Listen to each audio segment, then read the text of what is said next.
सब लोगों ने कहा कि चले हम भी अपने अपने लिए रिक्शा खरीद लें और मोटरसाइकिल खरीदें, लेकिन IMF ने वो मना कर दिया।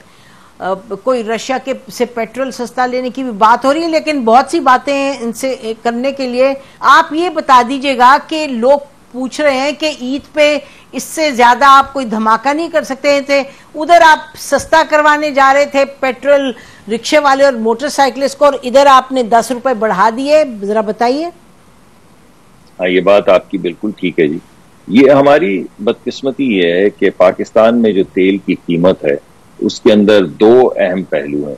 पहला ये कि बैनुल अक़वामी सतह पे तेल की क्या कीमत है, इस पे पाकिस्तान उसको इन्फ्लुएंस नहीं कर सकता, क्योंकि हमारा तेल जो है ज्यादा तमाम ही तकरीबन तेल बाहर से आता है, चाहे क्रूड की शक्ल में आए, डीजल की शक्ल में आए या पेट्रोल की शक्ल में आए। सो बैनुल अक़वामी मंडी में अगर तेल की कीमत तेज हो जाए, जैसा कि आपने देखा ओपेक के फैसले के बाद बैनुल अक़वामी मंडियों के अंदर तेल की कीमत में एकदम तेजी आई है, तो हमने तो वो बाहर से खरीदना होता है ना। पाकिस्तान की अपनी मंडी में तो तेल होता नहीं, तो हम जाके वहां से खरीद लाते हैं।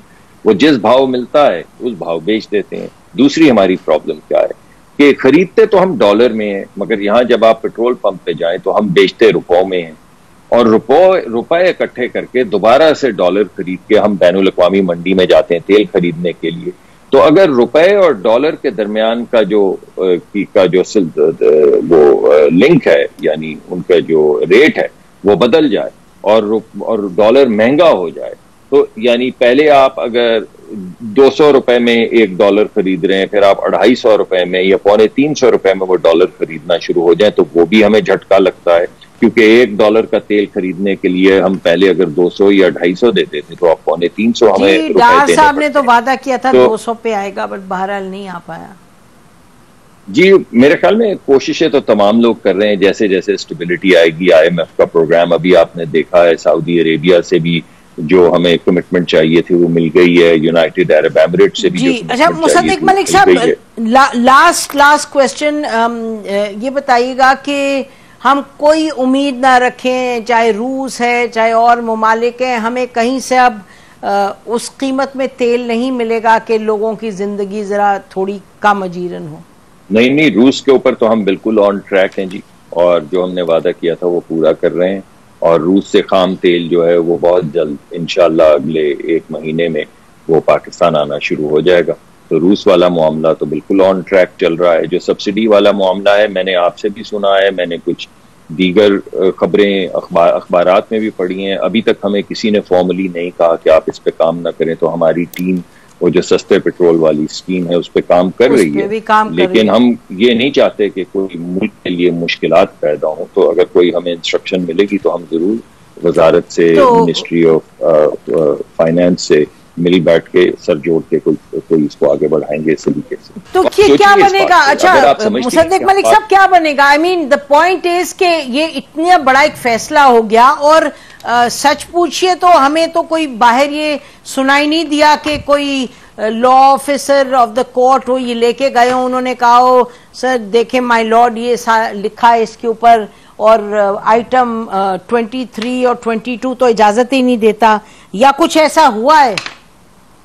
देखिए, मैं तो अदालत में मौजूद नहीं था, मगर वकला तो मैंने जो पहले केसेस देखे हैं, जिसमें एक केस बड़ा इंटरेस्टिंग है, नवाज शरीफ साहब का केस, आपको याद होगा, बड़े बड़े उस जमाने के मुअज़्ज़िज़ जज हजरात जो थे उस बेंच में बैठे हुए थे, और वो एक केस में ये कहा गया था कि आप अपने बेटे से तनख्वाह ले सकते थे, अगरचे आपने नहीं ली, यानी पैसे नहीं लिए, अगरचे आपने नहीं ली, लेकिन ले तो सकते थे, इसलिए आपको तमाम उम्र के लिए डिस्क्वालीफाई किया जाता है। ये एक केस नहीं था, मैं थोड़ा सा करेक्ट कर दूं, ये एक केस नहीं था, ये वो केस है जिसने पाकिस्तान की तारीख को कहीं और ही ले गया, लेकिन बहरहाल वेदर राइट और रॉन्ग, लेकिन बात तो यही थी ना। मैं तो आपसे सिर्फ ये बात कर रहा हूं कि जिस बुनियाद पे मियां नवाज शरीफ साहब को तमाम जिंदगी के लिए नाअहल किया गया था, वो बात ये थी कि आप अपने बेटे से पैसे ले सकते थे, लेकिन अगरचे आपने नहीं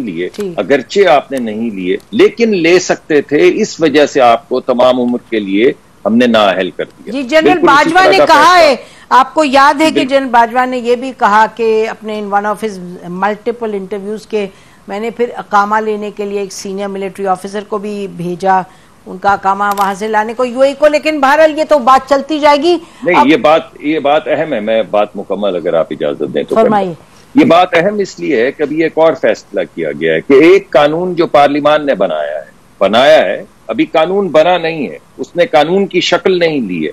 अभी 10 दिन बाकी हैं जिसमें वो कानून वापस जॉइंट सेशन में लाया जा सकता है, उसमें तरामीम की जा सकती हैं, उसे खत्म किया जा सकता है, उसकी हैयत बदली जा सकती है। अभी वो बना नहीं है। तो बिल्कुल जैसे एलिस इन वंडरलैंड में रेड क्वीन कहती है ऑफ विद द हेड, तो सारे दरबारी बेचारे परेशान हो जाते हैं और वो कहते हैं no your majesty, trial first then the verdict. तो रेड क्वीन कहती है कि no, the verdict first then the trial. तो एक कानून जो बना ही नहीं है, आपने उसको रोक दिया, यानी आपने पार्लियामान की वो तमाम ताकत उस कानून में इख्तरा करने की, तब्दीली करने की, जिसमें अभी 10 दिन बाकी थे, आपने वो तमाम ताकत सल्ब कर दी। आपने कहा कि कानून बना तो नहीं है, जिस तरह आपने कहा था कि नवाज शरीफ ने पैसे लिए तो नहीं है, लेकिन कानून बन सकता है। अच्छा मुसद्दिक मलिक साहब, हमारा टाइम खत्म हो रहा है।